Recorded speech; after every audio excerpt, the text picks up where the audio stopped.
Hello, good evening, Facebook. Good evening, good evening. And I apologize about my tardiness. Yes, for those who know me, I usually have my hair done. I'm going through something, honey. But I am here. I am here. And so I just wanted to first apologize again for my tardiness. As I said, I would be on at 10. And I got an inbox from one of my faithful viewers saying to be on time is to be late and to be early is to be on time. Well, I am here late, but I'm here. So welcome to Convo with Nikki. Convo with Nikki is a platform that was created for me to share my life and my experiences, not because I am so great or so perfect, but because I do not mind sharing my life with a hope for that it will help somebody else, or that my experiences and my hard times or my thought processes, maybe somebody else is dealing with those same things, or even having a process of how do I handle something? Because a lot of times in our life, we are not only facing things by ourselves, like we're not the only one experiencing that thing. And a lot of times when we're in something in our life, it's kind of like, oh, I can't handle this. I'm by myself. It's just me. I got to go through this. When it's 30 people who are either going through it with you or who have been through it before. And so that's really, really hard sometimes when you just think that you exist in a place with no help. And so Convo with Nikki kind of started off as me just kind of like talking. And what I realized is that it's not just me talking to you guys, but sometimes it's me processing myself to better understand situations and things that I go through. And so that's my hope for, and that's the thing that I need. And so I'm hoping that, and the hope for Convo with Nikki is that you will also get an understanding of my life, get an understanding of who I am, and then see some of the things that I endure or I've been through that are relatable to you. Not that I'm so perfect, not that I have all the answers, not that my answers are the right answers, because a lot of times it's complete opinion, especially probably about what I'm going to talk about tonight. But I love my followers and I love my viewers. Hey, everybody. And I just hope, I always ask that you share, that you like, that you put some smiley faces and some things. I speak, y'all talk. I'm super interactive. I read your comments. And so I decided to do one late tonight. I had not been on here in a week. And I kind of miss you guys. And so I appreciate your time. I appreciate you all jumping on. Hey, Thomas. Hey, Olivia. Hey, Miss Cynthia. Hey, Reverend Cobbs. Hey, Miyoka. And so that's what we do here. And so if you ever have a comment, if you ever want to leave a topic, if there's ever anything that you think would be a great idea, I really pull from you guys when I really don't have anything that's pressing for me. Like if there's not an experience or something that I really, really want to talk about. And so today I posted, and I got a lot of great feedback, which means that I'm going to have comments for a while. I'm going to have conversations for a while based on just you guys' thought processes. So I'm going to probably mix maybe one or two only because, y'all know, if those who follow me know that I will talk for a while depending on what the subject is. So I'm going to go with the one. And the only reason I'm kind of going with this one is because the same viewer gave it to me before and I did not speak on it. So the topic that was written out was, do you allow your new spouse or new partner to discipline your children? So the first, hey, Deidre. Oh, I'm sorry. I'm just seeing, hey, Tara. So I'm just seeing some of y'all. Okay, I'm sorry. So do you allow them to discipline your kid, your child, or what role do they even play? So before we even get to disciplining of a kid or your children, or becoming a step parent or any of that stuff, what do you trust them with? So before we even get to talking about disciplining my kid, I first have to realize and look at a relationship, especially when we talk about titles, because the question, so we're going to use interchangeable partner and spouse, just because of I respect all people. And so I may say husband or wife, take it the way you need to take it for your relationship status and who you are, because I have no judgment. So The first thing for me is title. So there's a difference when I'm starting to talk about I'm going to allow my boyfriend to discipline. But then there's a respect that's earned, and there's some things that become acquired when I'm just dating somebody. So if we're just dating, right? The person I'm dating don't really have no say so in my house because it's my house. And until we establish something more defined, then we look at roles.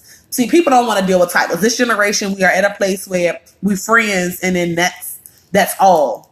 But see, the friends don't reap all of the benefits. I talked about this before. If you're my friend, you can't reap all of the benefits of being my husband because you're my friend. You can't reap all of the benefits of being my boyfriend because you decided that we just gonna be friends. So my friend don't get parts of me that my man would. It's a totally different thing. So first we have to establish the title to then start talking about what comes with that. So if we're just dating, as it pertains to my kids, you don't have no say. You can give your opinion. I'm listening to you. I hear you. I may even take it. But other than that, that's it. Hey, everybody, please share, like, invite people to join.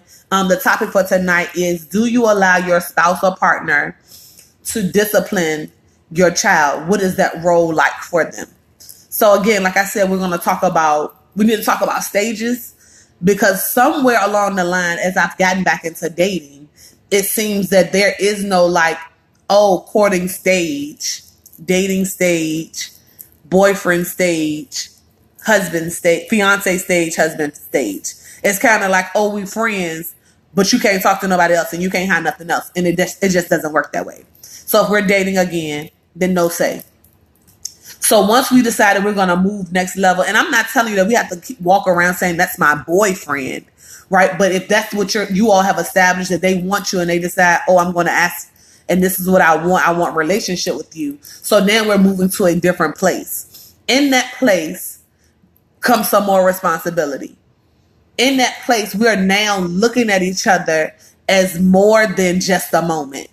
Because if I'm accepting you as a boyfriend or a girlfriend, especially at my age, my next thought process is you're also able to be a husband or a wife to me. So we're not just going, not saying that we're going to play house, but now I'm holding you to a standard of accountability in my life. So I'm learning in that stage to be selfless of me, to then be willing to give myself to you. So now I trust you, right? Because if I'm saying that we're going to be boyfriend and girlfriend, or girlfriend and girlfriend, or boyfriend and boyfriend, then I've given you we got a status here that there's a trust there about who you are, your characteristics. You've shown some great things to me that make me feel as though you're enough. You've shown some things in a season of dating that make me say, I trust you. You've shown some things in a season of dating that says I could see myself spending parts of my life with you. So now that there's a trust established, and for me, I'm a mom of 4 that range in the age of 16 to 8. Now I'm also, if we're boyfriend and girlfriend, you have now have access to my children.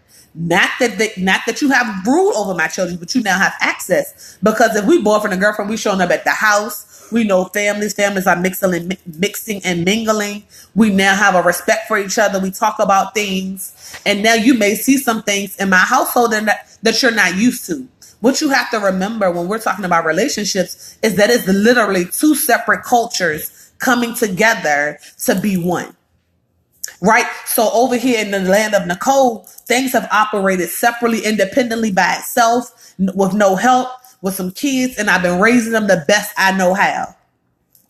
When I decide that I'm going to add a boyfriend to this mix, a partner or a friend to this, a boyfriend to this mix, a partner to this mix, I am now saying that I hear your opinion actually.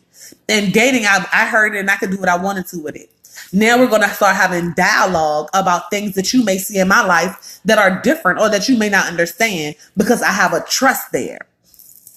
So, hypothetical situation, I have a boyfriend, because I need y'all to make sure we're listening to titles, because titles equal different responsibility. The employee versus the employer. Same thing in dating.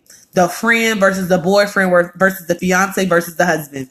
They're all different. They come with extra benefits that ultimately we could talk about later if y'all want to talk about that. But the focus tonight is how do we handle them in disciplining our children. Again, I need to remind you that this is my opinion. I don't have a book about it. This is my experience, and this is how things go for me. And so my boyfriend, so say I have one kid, I'm not gonna say his name because he probably can hear me, who is very, very rambunctious. Like, I say his name because he's standing here looking at my face. Jig is all over the place.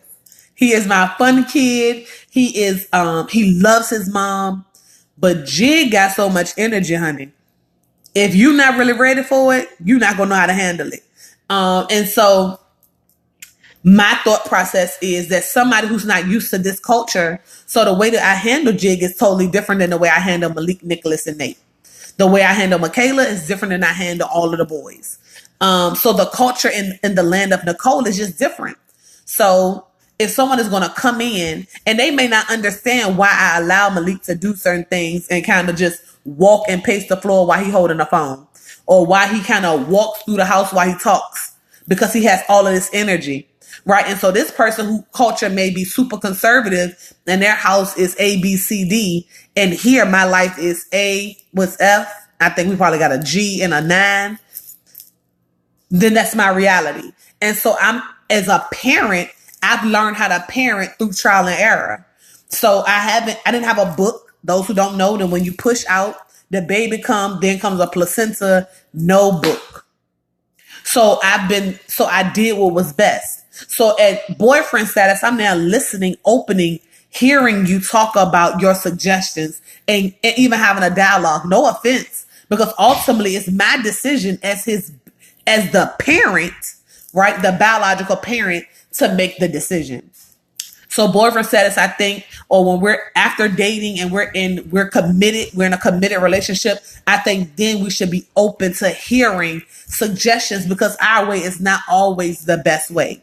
Doesn't mean that our way is the wrong way. It means that at this point, they've seen some things, they've had some experiences, they've raised some children, hopefully, or they've had some insight, or they want that. The hope for is that if I trust them, that I know that they want just as much from me and my children as I want from me and my children. Because then they shouldn't be in my house if they don't. You see what I'm saying? They shouldn't be a part of my life if they don't want the same greatness for my children that I see.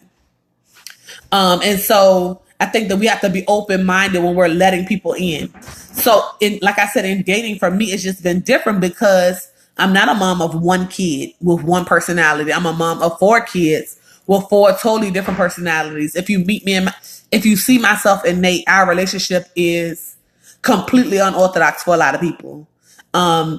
Nate, to some who may look at him, may seem to think that our relationship, he is completely disrespectful. But then you have to remember, I was 19 when I had Nate. Some of the things that we did growing up, some of the ways that I raised him growing up, was like, again, trial and error. I always call Nate my learning kid.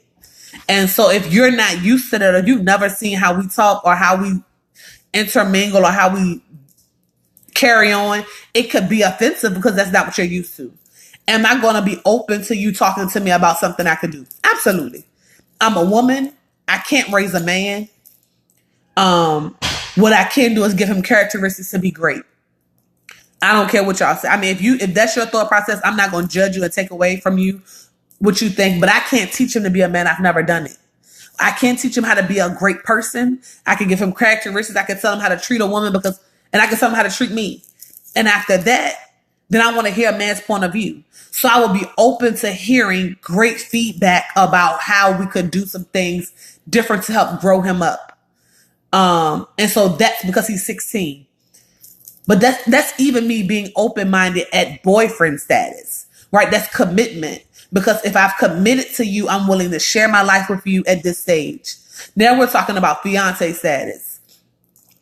I think that the discipline becomes different because now I'm going to be, excuse me, y'all, dependent upon this person. This person is going to be, because my hope for is that whoever my fiance is will ultimately be my husband, means that they're going to be my helpmeet. They're going to help me get to a place of greatness. They're going to help me get to a place of raising great children. So that means that not only are you just coming to talk to me about some of the stuff, you're going to be implementing the things that we've talked about together. We're going to now be trusting each other to raise our children great, because it wouldn't be those are your kids. No, if you come and you're a part of my family, then these are our kids. So I think that we have to watch the lingo that we use, which then will equal the way that we discipline. And so when blended families are, which I know a lot of people have a lot of blended families. If you have blended families, put your thumbs up, put hearts up. When it comes to blended families, it's just really hard because there's been a culture already set. However, if the two become one, when you're now my husband, you have to honor my husband. And so I think for me,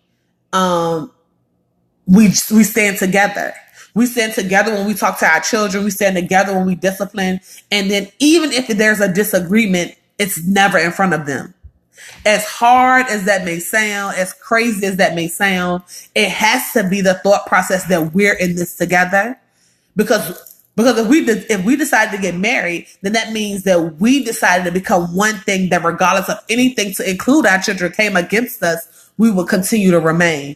It sounds ideal for some. It may even sound like, girl, that can't really happen. I'm telling you that it can if you want it to. But if you walk into it, and I need y'all to see that there was a process and a build up to trust, commitment, and relationship. So you can't give that type of freedom of control of your children to somebody you're dating. You can't give that type of freedom and control to a boyfriend. You can't stand as one unit with your boyfriend, but you can with your husband. And so I think for me, when it comes to discipline, we will talk. That's what premarital counseling is for. Those who do not believe in it, I'm sorry. I think that it is valid. It is needed because we do not have all the answers. Marriage is literally two selfish people coming together to learn how to be selfless and love.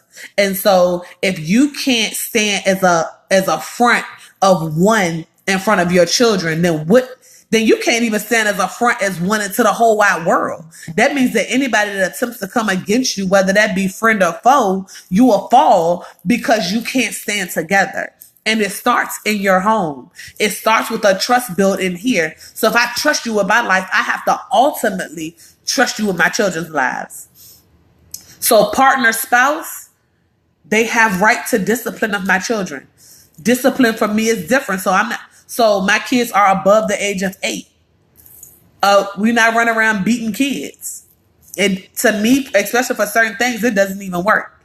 So I don't have that issue. I think that if it was a situation where we're talking about spanking, I think then that's a threesome, especially if you have a parent that is visible. So my children's fathers are active in their lives. So that's a conversation that we have. Myself, my husband, who is for me, my help me, he is my everything. And then their dad, who we just have to have a respect for, because it's ultimately not just my kid. When you have an absentee parent, then the tables are different. Then that's you and me me and my husband sitting together, and we're creating what looks to be a front before we even get before the kids. See, we don't wait to get to disciplining the children when it's time to discipline the children. We understand what we're going to do for discipline with our children before we get to a place where we need to discipline our children. And so what usually happens is that y'all wait until there's an issue in the house, and then one got an opinion, the other one got an opinion. We're going to talk about our opinions. The kid is there. They see that you all are not connected. They're not together as it looks to be. And then they feed off of that. So no, we won't be doing that. You will have a say. The man in my house will lead my house, will be the head of my house. So he would have order. His voice will be valid in my house. So that means his voice is valid to me and my children. I would never allow my children to disrespect the man that I've decided I'm going to marry. I would never allow my children to disrespect the person that I'm in a relationship with, because I wouldn't disrespect them. Hey, Sonata. Hey, Shamika girl. Hey, Sunny.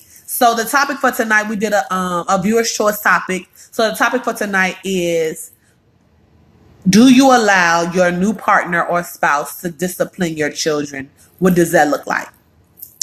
So please, y'all, chime in if you are a single parent, if you're dating currently, you have children. If you have questions, please post them. I read as I go. Hey, Sierra, I try to speak to people as they come on, but this topic to me is super valid, especially for the season that I'm in as I'm dating. And so dating is hard enough. However, if I allowed you to a place to get here, when you become my help me, you're gonna help me be and my family be as great as we can be. So there's no need for me to cut off where you rule. If so like our pastor, and I always kind of use him when I talk about certain things. So he's been talking about king, priest, prophet as it pertains to the man, and I'm talking about man. Because that's what I'm attracted to. But I think even if it's in the LGBTQ community, there are children that reside there. I think there has to be a buildup of trust across the board. But king, prophet, and priest, if we're going to allow that person to set as head and rule home, then we ultimately have to. You can't say, "Oh, you can rule the house, you can provide for us, you can take care of us," but when it comes to the kids, you have nothing. You don't have a voice. Now, then all you wanted him for was because he could provide and protect, but you don't trust him with your children, then what are you in it for? So, because for me, that's a bigger part for me. See, I've gotten past the place of, oh, he looked good, because the looks gonna fade away. They're gonna fall off and be on the chair one day, and then eyelashes, eyebrows, and edges, baby, gonna be right on the puller. One day you gonna wake up. For me, it's being able to see you. Not necessarily be able to get my kid to a place that I couldn't. Because see, help me is even in that area. Help me be great, but help me learn to be a better parent, because I don't have all the answers. And as a single parent, you have been doing a great job, and kudos to you. You've been great. Exactly. If they are correcting them in love, you shouldn't have to be someone's mother nor father to tell them right from wrong. Absolutely. And that's so it's the same thought process. I think we get to a place of overthinking because we become offended by what they've done. We become offended because it was something that we didn't think about. We become offended because we assume they're attacking us. Well, ultimately, we just getting another, because if it was our friend telling us the same thing, we would not be as offended. But because it's our partner or spouse, then the catch is, did you really trust them? Or what do you trust them with? And if you trust them conditionally, are they truly the person that's supposed to be your spouse? The mother is very jealous and just has an issue with me, period. She believes that I am supposed to allow her son to run over top of me until his dad is there to discipline. She got the child to lie on me, and after that, I stepped completely away. I love the child, but I don't go above and beyond any longer because I feel very unappreciated and disrespected. So, for me, reading, and this is just me reading fast, my thing is don't step away. Even in the midst of that, we have to remember that they're a kid. I don't know how old a kid is. We have to remember that they're a child, and they are only allowed to do what someone allows them to. Don't get run over, and I'm not telling you that. I'm saying that when you step away, you become Waverly to that kid. You may be the only constant in the midst of some rift that's already going on. So don't step away. Don't be used. Don't be abused. And then dad also has to hold accountability to respect of you. Mom's that's just kind of how they gonna roll. I have a son. I've been disciplining him before. I was in a relationship with his mom. His mom and I were really good friends, and she trusted me with him 100%. So it was easy for us. Absolutely. That's why I said, so I really want, even though we're talking about the disciplining of the kid, I need us to understand that there are stages to relationships, and you don't just walk in and that's your spouse. That's your partner for life. You walk in dating somebody, getting to know them. And at that stage, if you're able to have dialogue about children, if you're able to have dialogue about correction, it makes it easier as we go up the ladder.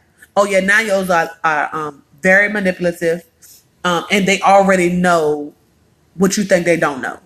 So they've probably been exposed and seen things that have nothing to do with you. And then you got to remember, if they were together, I don't know how many years they were together before you, there's a thought process, especially for a kid, that they always wish their mom and dad are together. So whatever looks like I can get them away from that, that's what I'll do. But if you stay planted in who you are and what you are, and you all can give advice as well, but if you stay planted in who you are and what you are, don't shift for that person. I promise you, it's going to be a while, but they will ultimately get to see who you truly are. Once you stop being who you are, you've allowed the kid to control you, and no kid should control you. You can only expect a child to be childish. Despite you being offended, you have to be an adult in every situation. Absolutely. Hey everybody, those who are just joining us, please like, share, invite people in who you know may be going through some of the stuff that we're talking about today. But the topic for today is, do you allow your new spouse or partner to discipline your child that is not theirs? And what does that look like? So again, the first thing I brought up is that the stages of relationship. That is the first thing. And then with each stage comes a benefit as it pertains to your child. And I'm using benefit super literally. I'm using it in a form of a benefit package. As you become an employee, if you start ground level, what is that called? I don't know. But if you start bottom level and then you work your entry level, if you become an entry level employee, you start at the bottom. You don't get the same benefits as you do as a senior executive, but you have to work your way there. And I think in relationship, especially when they become to kids, that you have to be able to build a relationship there. And if I trust you enough to be my partner, then I need to trust you enough to love my children as you would love me. And then make sure the language that you use is different. Not that I have an issue with saying that's my stepkid, that's my stepson. I don't have an issue with you using that language. I think though it puts a stigma and it kind of creates an issue in the home because it's not seen as those are just our children. And so when you're talking about our, it's just a different thing. Hey, daughter. When you're using lingo of that's ours, then when we're talking about disciplining them, there's a love that comes off differently. Because it holds you accountable to that kid, right? So then it also holds your partner accountable to that kid. But you have to remain as one, even in the midst of frustration and conflict. So even when it doesn't look like the way you want it to look like, never let the kids see, because kids feed off of what we put out. So if y'all are standing divided, then the kid is going to feed off of that. But if you all are a united front and that together, nothing that you say or do will break up this. We are here to stay and we love you and we go take care of you and we're in this together for you. It will help with the discipline. But if you don't trust them to discipline your kid, then I don't think that you should be able to trust them. I don't think you should be able to trust them with you. I do, because you should never have set anyone disrespect your spouse. What you ultimately are showing the child is that you don't, therefore they have to respect your spouse. Right. Ultimately, it has to be that there's a demand on the respect for your partner. So for me as a new parent, well, I'm not a new parent, but for me as a parent coming in, if I'm bringing somebody in, then I set the tone for the respect that my kids will have for them, which will also mean I set the tone for how this person will ultimately respect my kid. Because respect is both ways. So I'm definitely a believer in that. I'm not a believer in a child is to be seen and not heard. My kids have a voice. We will not be taking their voices away. But you will respect who I bring here, because that's what I say. If that makes any sense. You're going to respect my partner because this is my partner. This is who I chose to be my husband. I know somebody asked me the other day, what if your kids don't like the guy that you say, is your husband? Would you still marry him? I would. Yeah. I would love for my children to get along with whoever I decide to marry or whoever God sends for me to marry. That would be a hope for me. That is my prayer. However, if I know that God sent them, I'm not sending them back because my kids are uncomfortable. When they leave, then what? So that's another process. Yes, I like that. I like Mioka. I like that. So I don't know if y'all can read what Mioka wrote. It says, I feel it is also imperative to have a conversation with the child or children to explain to them what is about to happen with the new spouse or partner. I definitely think family time is necessary. Family conversations are way more valid. And I'm not talking about a text message. I'm not talking about a group me app.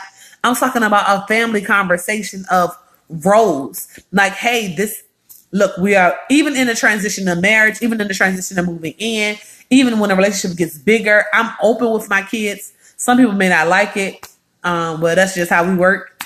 And so when I transition someone to be, they know when I'm dating. They only know really because I go out of the house. So I don't go out until after my daughter's sleep. Everybody else can kind of be up. And so they have a conversation. We have a dialogue of, hey, I'm going to go out.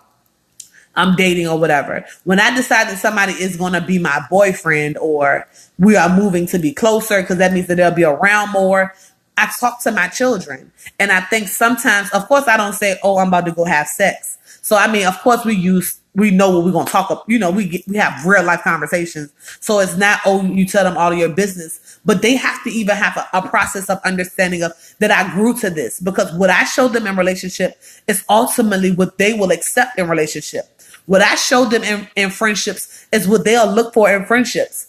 And so I am the first form of relationship that they'll see. And I have to say, I haven't shown the best quality of relationships. And so that's why I learned to talk to them. It used to be that I kind of dealt with it on my own because that's what I grew up with. What happened in my house, stay in my house. Y'all gonna stay in a child's place. Y'all go in this room, close the door. And I realized that for my kids, that just did not work. So we talk about, and when it gets to a place of, no, you're gonna go listen to them, or no, go call so and so because they got some feedback on your footwork. Go call, they saw your video and you need some help, because I've allowed them into certain places. I think even when it gets to boyfriend and girlfriend, they're not allowed into all spaces. So I have an athlete. If I'm dating somebody who is into athletics, then I'm going to trust them to pour into my son. So that's a buildup of trust of where we're ultimately going to go. Because if we're dating, the thought process now is that I'm dating them with the hope for that we will one day be married. Not I'm dating them because I don't got nothing else to do today. Hey, Raymond. Hey, Shay. Thank y'all for joining Combo with Nikki. We're talking tonight about when you have a new partner or a new spouse, discipline of your children. What is their role? What does that look like? Do you even allow them to? And if you don't, why? And if you do, what does that look like for your family? I love the fact that Mioka brought up family discussion. I think that keeping the kids in the loop some way makes them feel like they are a part of the family and relationship as well. And it's not that old mom, old dad brought this new person in and I got to deal with it. But, this is a new person for us. And I think, like I said, the lingo and how you talk will help bring forth an ability to be able to discipline, a respect to be able to discipline, a trust for me to hear you out when you're talking to me. And that you're not only doing this, you trying to talk to me, because you date my mama. You got something to say because you date my daddy. You trying to get in good with my mom and dad. Because at certain ages, that's kids' perception that you're only loving them and caring for them, or pretending to love and care for them because it's connection to that parent and not because you genuinely care about the kid. And so I think that the bottom line is, in each stage, release a part of discipline for that to grow. So like the person I'm dating wouldn't go pick up my kid from school, but the person I'm in relationship with will have access, right? It's something as simple as that. It may seem minute, but it's super simple because, I'm sorry, I don't know what I just said. It may seem minute, but it's super major when now, okay, so they can pick me up from school. This must be a little serious. Kids pick up on that, so allow yourself the opportunity to help your children learn to respect your partner. Because you can't just go into, you can say you need to respect them, but if they don't have a growth process, especially because they've been probably used to something else, you could create a rift in the house that doesn't have to be there. Hey, Bon. Hey, Taronda. So thank y'all for joining. Like I said, tonight's topic, we're talking about being a spouse or partner of someone who has children already, what does discipline look like in the home? Do you allow the person to be a disciplinarian? What role do they play in discipline? Or is it, this is my house, these my kids, I love you, you're a part of the house, but you're not a part of the kids? And I think that's what kind of makes it a little weird for me. Because if I've allowed you in my home, I've allowed you in my body probably. I've allowed you in my bed. I've allowed you to pay a bill. I've allowed you to do everything else. And then my kids are hands off. Is it because I don't trust you, or is it because fear of me or the things that I've done in raising them not be enough? So I think you have to be open-minded. I think making our children a part of the conversation, and I say our, because ultimately if I'm letting you in, then you've also become a placeholder in my household. They don't need no more dads, but my children don't. I don't know about your kids, but my kids don't need another dad. But they do need a great man who has great characteristics that will then see, and this person will then show and exude. And I trust them enough to discipline my kid, because they would not be in here if I didn't. Now, I'm not telling you that we're going to agree on everything, because like I said, it's two totally different cultures coming together to be one. So what may have been true in my culture may not have been true in yours. Does not mean that one of ours is wrong or right. It means that we can sit down together and create a culture that's conducive for our family, our new family that we've created together. And are you going to get resistance? You probably will. But if you stand together united, then the resistance can't go further than you allow it. The resistance being the kids maybe not accepting it, maybe even family and friends not understanding. But if you are united as one, the resistance doesn't matter. If you trust them, if you have a respect for them, then your children will also, if you make them a part of the conversation, if you make them a part of the relationship, if you give them the time and effort needed for them to grow, to learn that person just as much as you do, and then have a conversation of what discipline looks like and expectations. I think sometimes, I know for me, I have an expectation for a man to come in. I think you should already know. Like, it's 3 boys, big boys in here. Please do not come in here tiptoeing around them, because they will eat you alive. But I think for some cultures, it's hard to talk about what you do with kids because you don't want to offend the other man that's in the picture. And I'm talking about men for me, because that's what I deal with. But I think it probably may be the same for women who may deal with a man who was once in the picture and there's another woman in the picture, and what that looks like. Or if it's 2 guys and 2 dads, what does that look like? I think all of them have some negativities that can kind of play off of or cause offense. But I think if you enter it understanding what your expectations are, and making it not a taboo conversation, that it's okay to talk about what discipline looks like when it pertains to my children. And it's not this thing that I can't talk to you about because I don't trust you. But I'm talking to you about it because I do trust you. So I hope this helped. This is kind of what I thought. Definitely my own thought process of understanding the stages, and with every stage, open up a different door, and setting expectations and roles for each stage. So if you're dating, what does that look like? If you're in a relationship, what does that look like? If this is now your fiance, what does the role look like? And then if you're now my husband or my wife, what does that benefit look like? What does that package come with? What does that responsibility come with? Just think about it like this. So if we were dating, kind of looked at you to pay for dinner every day. We kind of look for the other person to pay for the dinner when you're dating. Oh, it's nice. That's when you pay for dinner. You open doors. Then you get in a relationship. The hope for us now, we can talk about some things and we can build on this, and we can say, oh, baby, I got you, or whatever. And it's a stage to each. I think that somewhere there has been this microwave thought process that relationship just kind of, you wake up, I'm in one. Oh, we about to get married tomorrow. And then marriages are failing because no one talked about the expectations of the role of husband, the role of wife, the role of mom, the role of dad, the role of step parent or bonus. And I like the bonus parent. And what their expectations were. It was kind of like We just gonna walk in this and you just kind of do what you want to do. And then we get to a place of conflict.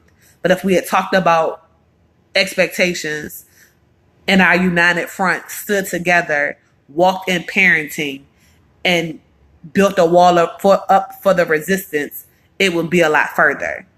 And then remember that the suggestions of discipline or the suggestions of parenting from your spouse does not equal failure.